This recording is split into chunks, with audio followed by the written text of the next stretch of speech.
출애굽기 31장 1절에서 11절까지 제가 먼저 봉독하겠습니다. 여호와께서 모세에게 말씀하여 이르시되 내가 유다 지파 훌의 손자요 우리의 아들인 브살레를 지명하여 부르고 하나님의 영을 그에게 충만하게 하여 지혜와 총명과 지식과 여러 가지 재주로 정교한 일을 연구하여 금과 은과 노스로 만들게 하며 보석을 깎아 물리며 여러 가지 기술로 나무를 새겨 만들게 하리라. 내가 또 단지파 아히사막의 아들 오홀리압을 세워 그와 함께 하게 하며 지혜로운 마음이 있는 모든 자에게 내가 지혜를 주어 그들이 내가 내게 명령한 것을 다 만들게 할지니 곧 회막과 정극궤와 그 위의 속죄소와 회막의 모든 기구와 상과 그 기구와 순금 등잔대와 그 모든 기구와 분향단과 번제단과 그 모든 기구와 물두멍과 그 받침과 제사직을 행할 때에 있는 정교하게 짠 의복 곧 제사장 아론의 성의와 그의 아들의 옷과 관유와 성소의 향기로운 향이라. 물은 내가 내게 명령한 대로 그들이 만들지니라. 아멘. 35장 30절에서 35절까지 제가 봉독하겠습니다.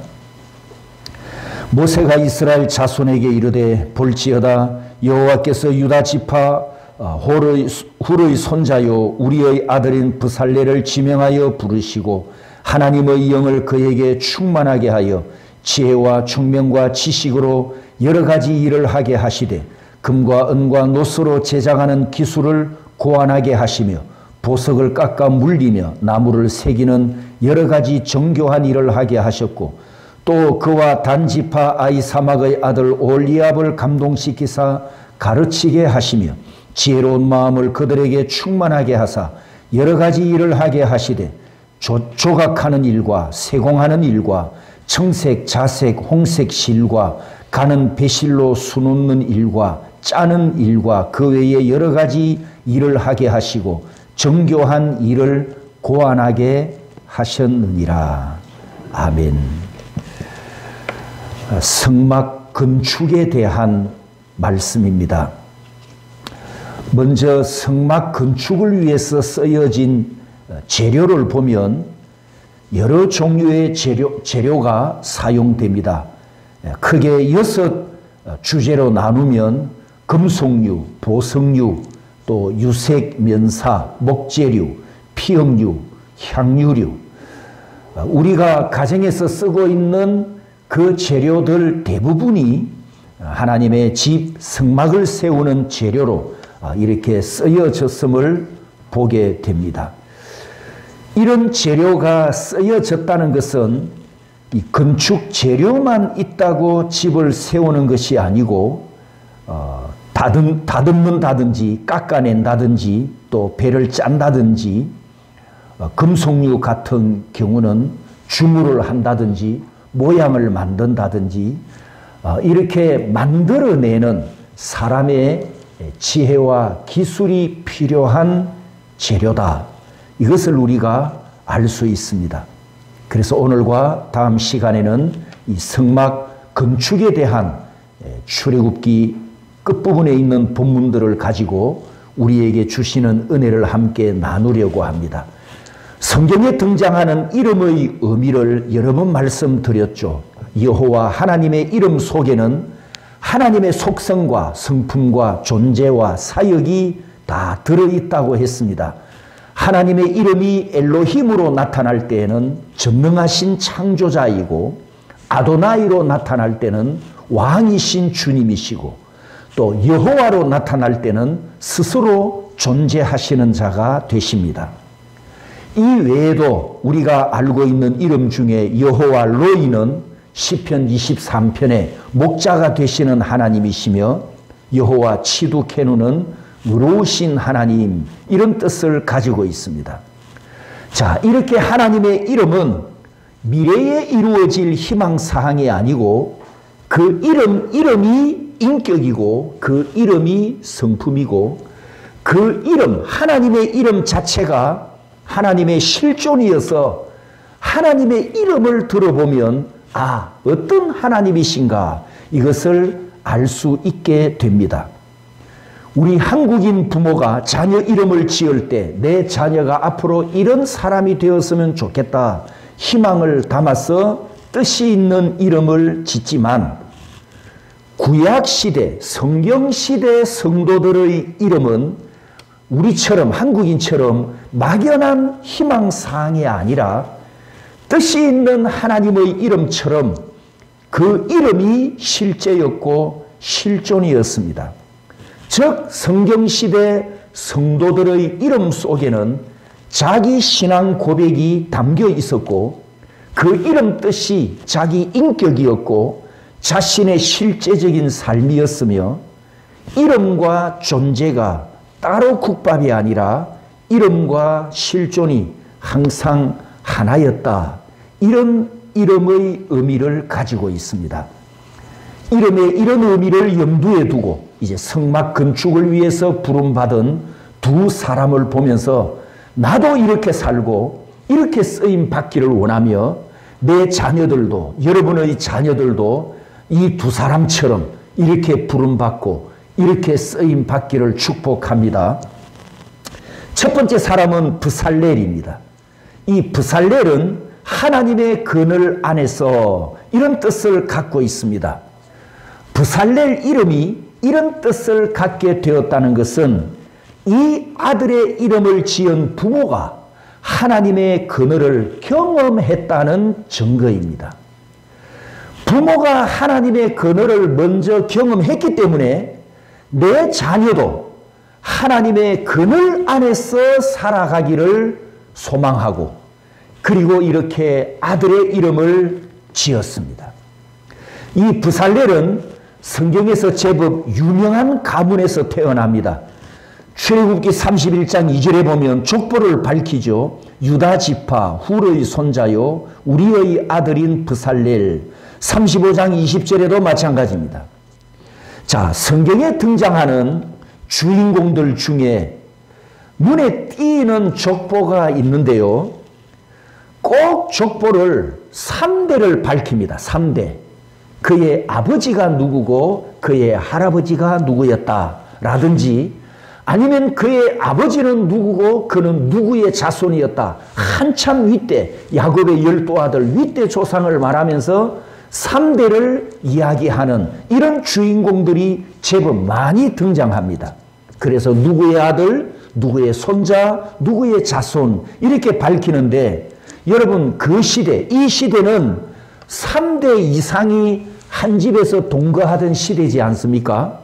그렇다면 하나님께서 한 사람을 말씀하기 위하여 3대 조상을 족보를 다 언급했다는 것은 이 집안은 이 가정은 바로 이런 집안이다. 하나님께서 자랑하려는 목적이 있다는 거예요. 그래서 이 족보를 3대가 나타나는 3대 족보를 밝히는 이 주인공을 만나면 그냥 넘어가면 안 됩니다.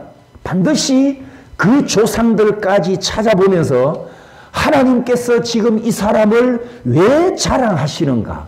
무엇을 증거하려고 하시는가? 그 조상들의 삶과 신앙의 흔적을 살펴보면 하나님께서 우리에게 주시는 반드시 은혜가 있다는 겁니다.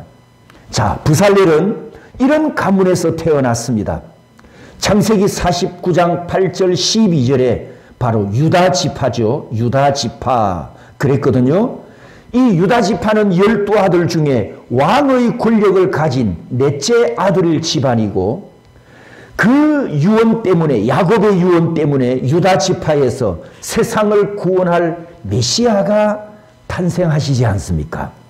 그러니 구약 역사에서 유다 지파는 왕의 가문인 동시에 메시아가 오실 지파였으니까 보통 가문이 아니다.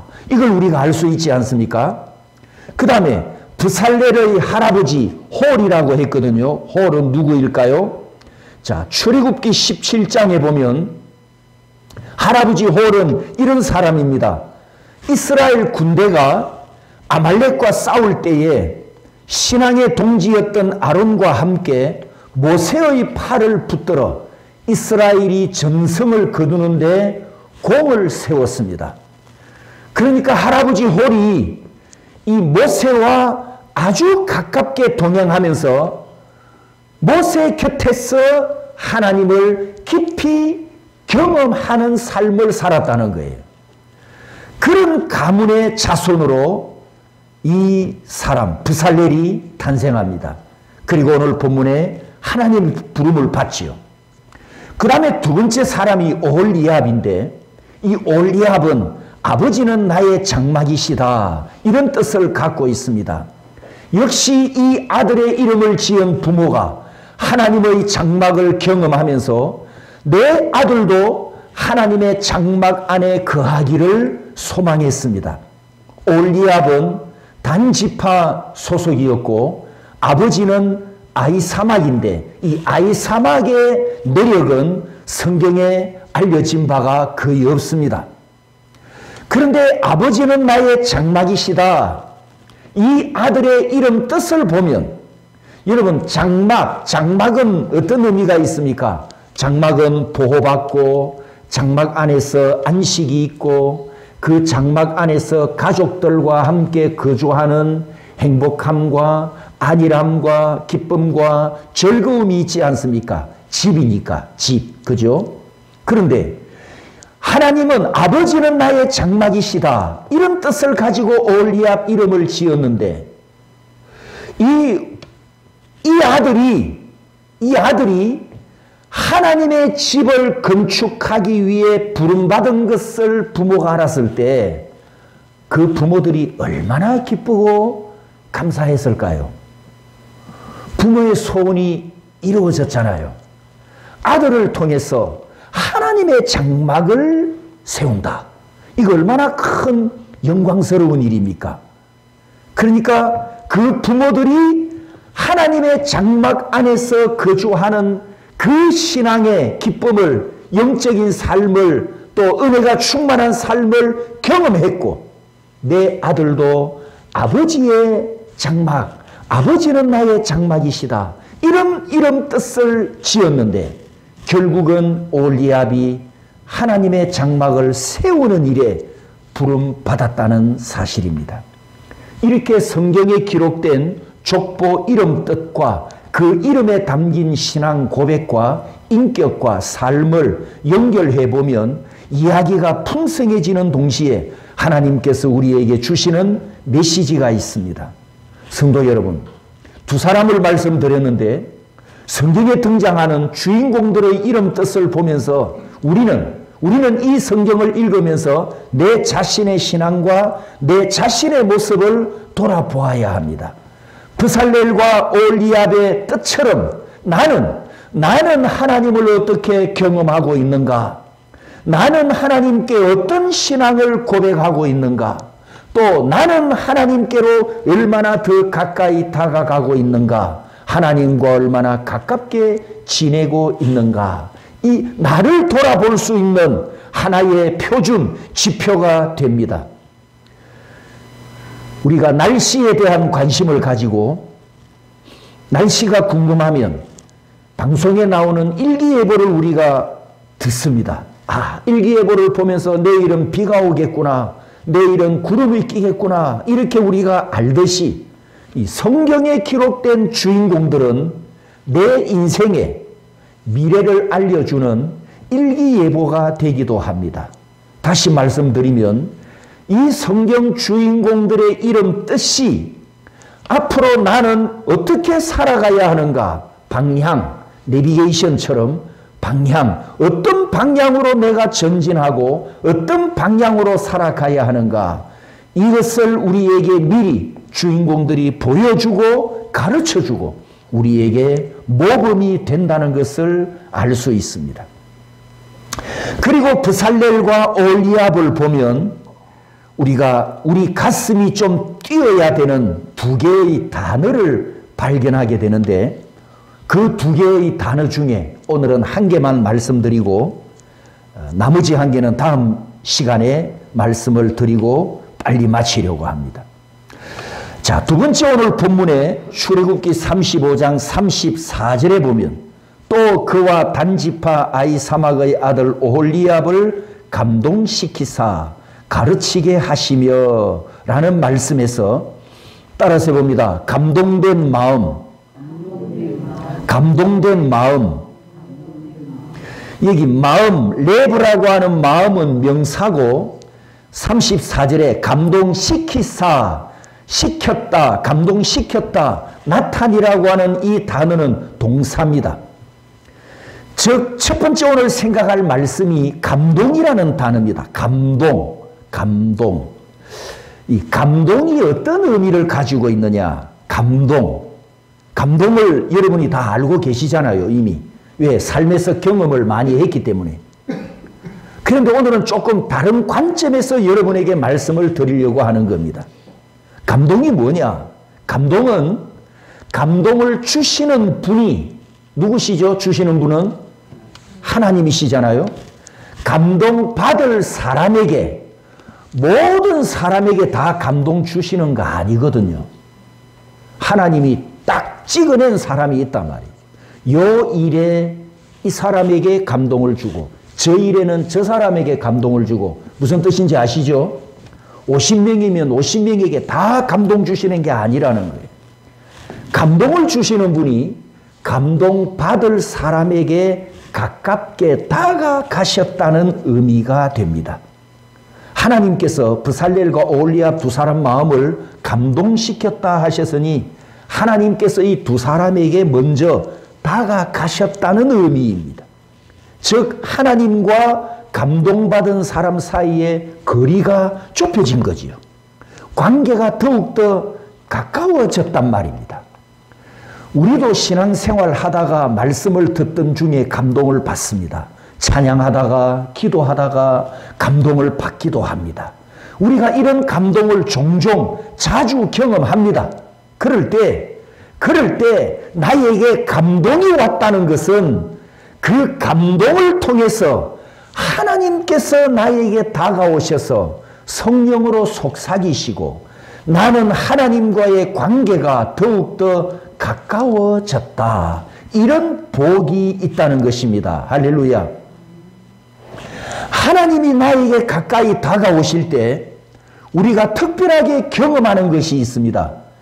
출애굽기 40장 35절 말씀을 보면 모세가 회막에 들어갈 수 없었으니 이는 구름이 회막 위에 덮이고 여호와의 영광이 성막에 충만함이었으며, 여러분 하나님의 장막, 하나님의 성전에 하나님께서 임재하시는 것을 따라서 합니다. 쇠키나,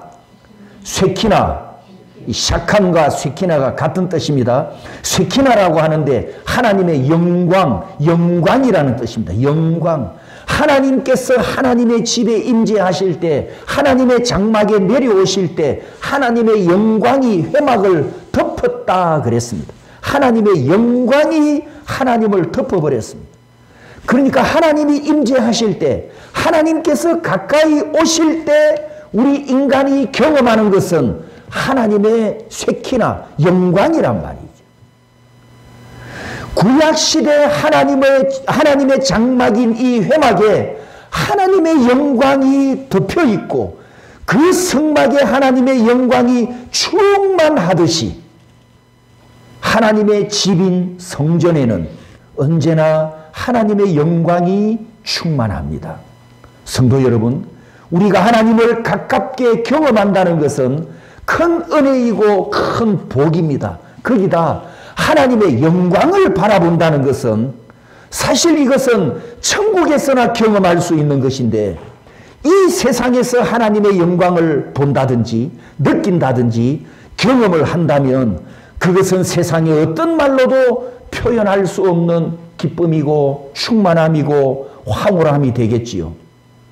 그런데 우리가 신앙생활을 하면서 예배를 드리면서 또 우리가 하나님의 성전으로 이렇게 모여서 예배 드릴 때 이 모임, 이 성전 속에, 이 성전 모임에 충만하게 임재하신 하나님의 영광을 우리가 얼마나 순간순간 느끼고 있을까를 생각해 봅니다. 혹은 여러분의 가정에서 여러분의 삶 가운데서 하나님이 장막을 펴시고 함께 하시는 쇠키나 이 하나님의 영광을 얼마나 경험하고 있을까? 지금 본문의 브살렐과 올리압 부모들은 하나님의 그늘과 하나님의 장막의 뜻을 가진 아들의 이름을 지은 것은 하나님과 가깝게 살았고 하나님의 영광의 임재를 경험하면서 살았던 믿음의 조상들, 믿음의 부모들이었습니다. 성도 여러분, 이 순간에도 하나님은 나와 함께 하시고 내게 가까이 오시는데 우리 신약교회 성도들에게는 임마누엘 하신 은혜와 복이 있지 않습니까?